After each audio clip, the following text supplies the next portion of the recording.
చిత్తూరు జిల్లా పలమనేరులో Telugu Desam party SC cell ఆధ్వర్యంలో YCP పాలనపై విమర్శలు చేస్తూ మీడియా సమావేశం నిర్వహించారు.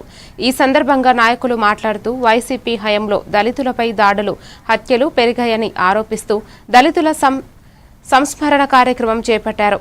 పెట్రోల్, డీజిల్ ధరలపై వైసీపీ వైఖరిని కూడా వ్యంగ్యంగా విమర్శించారు. కార్యక్రమంలో పలువురు టీడీపీ నాయకులు పాల్గొన్నారు. ఎంతమంది చెప్తే కోడికత్తి సీనుని జైల్లో పెట్టి కనీసము 5 సంవత్సరాల కళ్ళ తల్లిదండ్రులకి కడుపు క్షోభ మిగిల్చినారు. ఇవన్నీ కూడా చాలా ఉన్నాయి.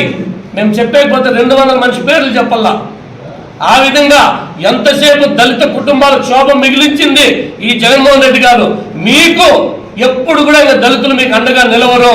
ఒకసారి దళిత వర్గాలు కూడా నేను తెలియజేసుకుంటున్నాము. ఇప్పుడు దళితులు కొన్ని వేల కోట్లు దారి మళ్లించిన ఘనత జగన్మోహన్ రెడ్డిది. ఈ పలమనేరు నియోజకవర్గంలో మన ప్రీతం ముఖ్యమంత్రి ఈ అర్బన్ ఏరియాకి దాదాపు 3.5 కోటి ఎస్సీ నిధులు తెచ్చినారు. ఇప్పుడు నిన్నటి దినం మీరు ఇచ్చింది కూడా అమెరికా అధ్యక్షునికి ఇస్తే కూడా మేము కూడా మీ జట్లో వస్తాం కావాలంటే. ఎందుకంటే తగ్గితే ప్రతి ఒక్కరికి సామాన్యుని కూడా మంచి జరగాలంటే మేము ఎప్పుడు కూడా మీరు తోడొస్తాం. దాని గురించి ఎటువంటి ఇబ్బంది లే.